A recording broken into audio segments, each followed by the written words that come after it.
দর্শক, ময়মনসিংহ থেকে গ্যাস সংকটের সবশেষ খবর জানাতে যুক্ত হচ্ছেন আমাদের প্রতিনিধি জাহাঙ্গীর আলম। জাহাঙ্গীর, আপনি তো রয়েছেন ময়মনসিংহে। তো ময়মনসিংহ জেলার সিএনজি গ্যাস সংকটের বর্তমান পরিস্থিতি কেমন দেখছেন? এছাড়া এর ফলে জনজীবনে কেমন প্রভাব পড়ছে? আপনার কাছে সবশেষ কি তথ্য রয়েছে, বিস্তারিত আমাদের জানান। জি রোমানা, ধন্যবাদ আপনাকে। আমি আছি ময়মনসিংহ দিগারকান্দা বাইপাস মোড়ে, যেখানে মূলত ময়মনসিংহের যে সিএনজি পাম্পগুলো রয়েছে সেই জায়গাটিতেই রয়েছি।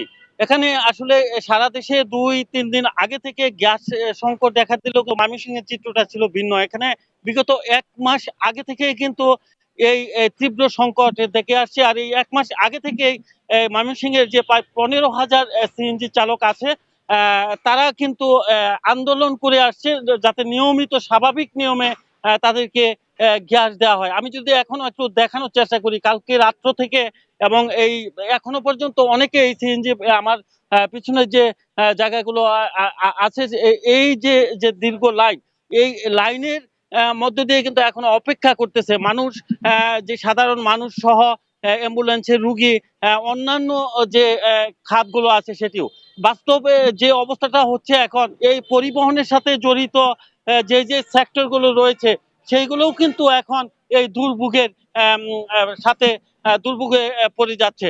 যেমন উচ্চ ভাড়া দিয়ে পাওয়াতে, উচ্চ ভাড়া দিয়ে বিভিন্ন তেল দিয়ে কিন্তু তাদের চলাফেরা করতে হচ্ছে। আমি আমি যুক্ত হব এখানে একজন ভুক্তভোগী যারা আছেন, দীর্ঘদিন যাবৎ এখানে আন্দোলন করছেন, প্রায় 1 মাস যাবৎ, এমন একজন চালক। তো আমরা একটু জানতে চাইবো যে আপনাদের এই যে সমস্যা, সেটি আপনারা কিভাবে দেখেন এবং আপনাদের চাওয়াটা কি? এটা বিগত 1 মাস ধরে আমরা যে কষ্টটা করতেছি, আমরা রাত্রে আসি, সকাল 10টা 11টা পর্যন্ত 12টা পর্যন্ত বসে থাকি, গ্যাস পাই না। সেই গ্যাস না পাওয়াতে আমাদের ফ্যামিলির সমস্যা। আমি একজন অসুস্থ মানুষ, প্রতিবন্ধী হয়ে আমার গাড়ি চালাইতে হয়। আমার প্রতিদিন 600 টাকার ওষুধ লাগে, আমি সেই ওষুধ খাইতে পারি না, আমার প্রতিদিন সংসার চলে না। আমি মাননীয় প্রধানমন্ত্রীর আকুল আবেদন যেন উনি এটা সুষ্ঠু ব্যবহার করে। ধন্যবাদ।